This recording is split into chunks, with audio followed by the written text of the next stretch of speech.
أيوه.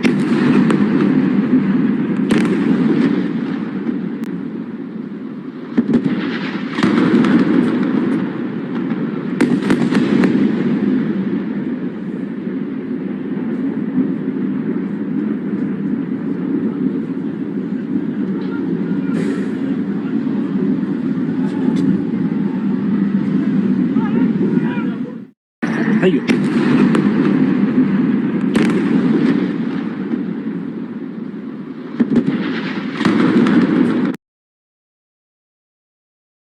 Now somebody, anybody, everybody scream! Now somebody, anybody...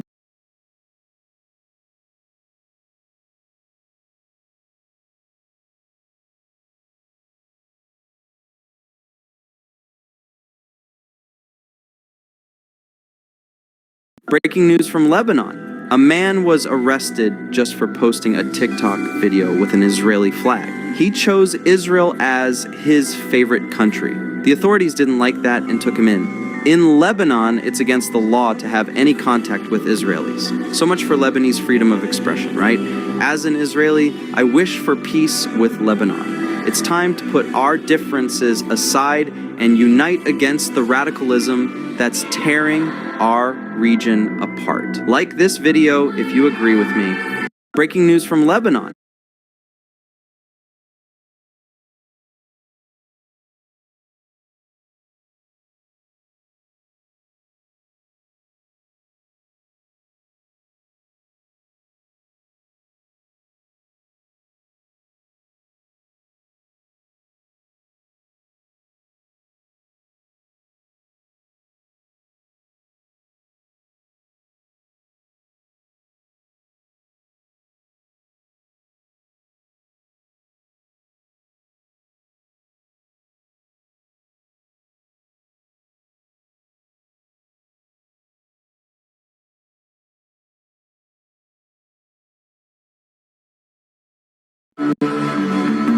Night Fam, I am about to expose the world to the truth behind this zone. And unfortunately, that made a detour in Beirut.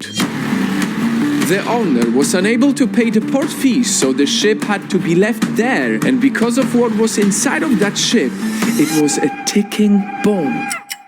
Aware of the dangers, the port authorities have been writing letters to the government since 2014. We need to remove ammonium nitrate from the facility. We can donate it to the Lebanese army for...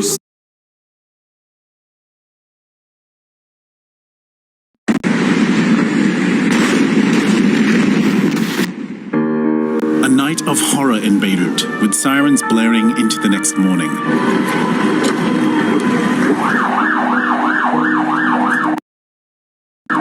A blast leveled a big part of the city and left many without homes.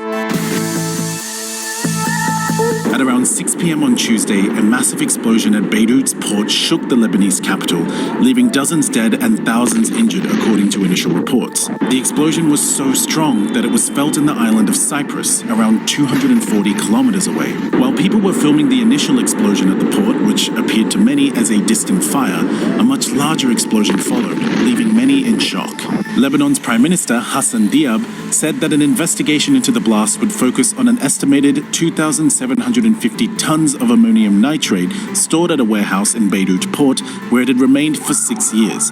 Officials said that those who left the material unwatched will be held to combustion of flammable material and contaminants, and there are strict rules and guidelines to storing it safely. The images of destruction coming from Beirut bear close, leading to the death. Explosion. At least 113 people dead and more than 4,000 injured. Officials expect the death toll to rise further. The enormous explosion left up to 300,000 people homeless, according to Beirut's governor. A ship belonging to the United Nations Interim Force in Lebanon, docked in Beirut, was also damaged, and several naval peacekeepers were injured. The financial damage of the Beirut port blast is expected to be huge in a country that is already on the brink of bankruptcy. Secretary General of the Lebanese Red Cross, George Kitani, said that hospitals are in a difficult position. Some of them were damaged by the blast and cannot handle any more patients, meaning thousands injured from the explosion cannot be attended to. The Lebanese Red Cross also announced that a number of doctors have also died following the explosion. To make things worse, Lebanon's health minister said that medical supplies stored at a warehouse near the blast zone have been destroyed and has appealed for help from the international community. Initial government reports have excluded the possibility of a man-made attack, but the investigations are still ongoing. Oh my god! Oh my god! Oh my god! Oh my god! Oh my god! Oh my god! The country has announced a period of mourning for 3 days following the blast, and the explosion comes at a sensitive time for Lebanon. The country's economy has been in free fall for almost a year, and the coronavirus crisis has intensified the country's economic woes. The blast also occurred days before an expected verdict on a trial over the killing of former Prime Minister Rafik Hariri in 2005.